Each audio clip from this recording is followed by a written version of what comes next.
తెలంగాణలో ఏలుబడిలకు వచ్చిన మలి సర్కారు అధికారులు చాలా మంది పింఛన్లు పీకేసే పని పెట్టుకున్నారట.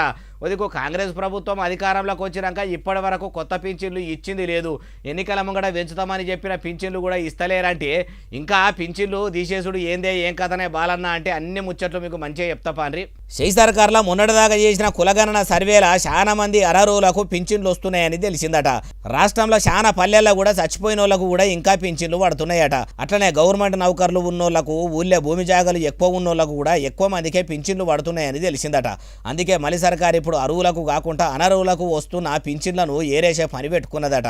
ఈ నెల 15 తారీఖు నుంచి జూన్ 15 తారీఖు దాకా గ్రామాల్లో గ్రామ సభలు పెట్టి పింఛన్లు ఎవరికి వస్తున్నాయి, షై సర్కారు ఇస్తున్న పింఛన్ అర్హులైన వాళ్ళే తీసుకుంటురా, ఎవరన్నా దొంగతనంగా పేర్లు ఎక్కించుకొని తీసుకుంటురా, ఇంకా చచ్చిపోయిన వాళ్ళకి ఎవరికన్నా పింఛన్లు పడుతున్నాయా అని అన్ని ముచ్చట్లు అరుచుకొని చచ్చిపోయిన వాళ్ళ పింఛన్లు కట్ చేసే పని పెట్టుకోబోతున్నారట. అయ్యా ముఖ్యమంత్రి యనమల రేవంత్ సారు, మీరు అనర్హుల పింఛన్లు కట్ చేసుడే కాదు అర్హులైన కొత్తోళ్ళకు కూడా వచ్చేటట్టు చెయ్యండి. అట్లనే ఎన్నికల ముంగడ చేయుత పథకం కింద ఇస్తామన్న పింఛన్లు 4000 రూపాయలు కూడా ఇయ్యండి సారు అంటుర్రు మీ ముచ్చటిన్నోళ్ళు.